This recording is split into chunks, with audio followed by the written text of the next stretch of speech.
Many stores fast forward through the boring months of August and September by putting out Halloween and Christmas decorations before the end of July. The only problem with this is that by the time these holidays do occur, the stores are sold out of goblin schools and baby Jesus nativity scenes. A manager at Hobby Lobby had this to say about her store's stock. They buy the most Christmas stuff when it first goes on sale, which usually is the beginning of September.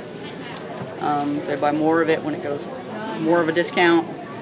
So, Even though there is over a month before trick-or-treaters come knocking on your door or the Christ child is born, many are already buying festive wreaths and other items to get into the holiday spirit.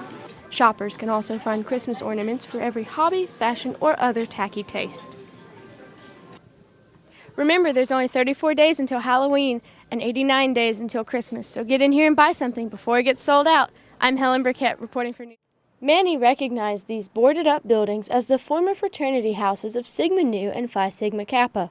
However, they are now in the way. Located next to VSU's University Center and across from Drexel Park, the two houses on Brookwood Street have stood vacant for almost a year now. The university wants to use this land, however, they do not want to destroy the houses. The City of Valdosta has granted the VSU Foundation permission, and beginning very soon, we will demolish one of the former fraternity houses that was located at 109 East Brookwood Street, and we'll have already set in motion plans to have that house demolished. The house at 109 Brookwood Street was designed by Lloyd Greer and is considered historic. Because of this, VSU is hesitant to tear it down. In order to make the best of the situation, the VSU Foundation has determined it will pay up to $10,000 to help someone move the house to a new location in Lowndes County. This figure is how much it would cost to destroy each house. Short-term plans for the university include building a park for students to congregate in, while long-term the university hopes to build a new residence hall.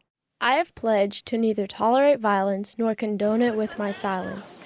I am pledging to be an empowered bystander who is willing to take a stand against violence.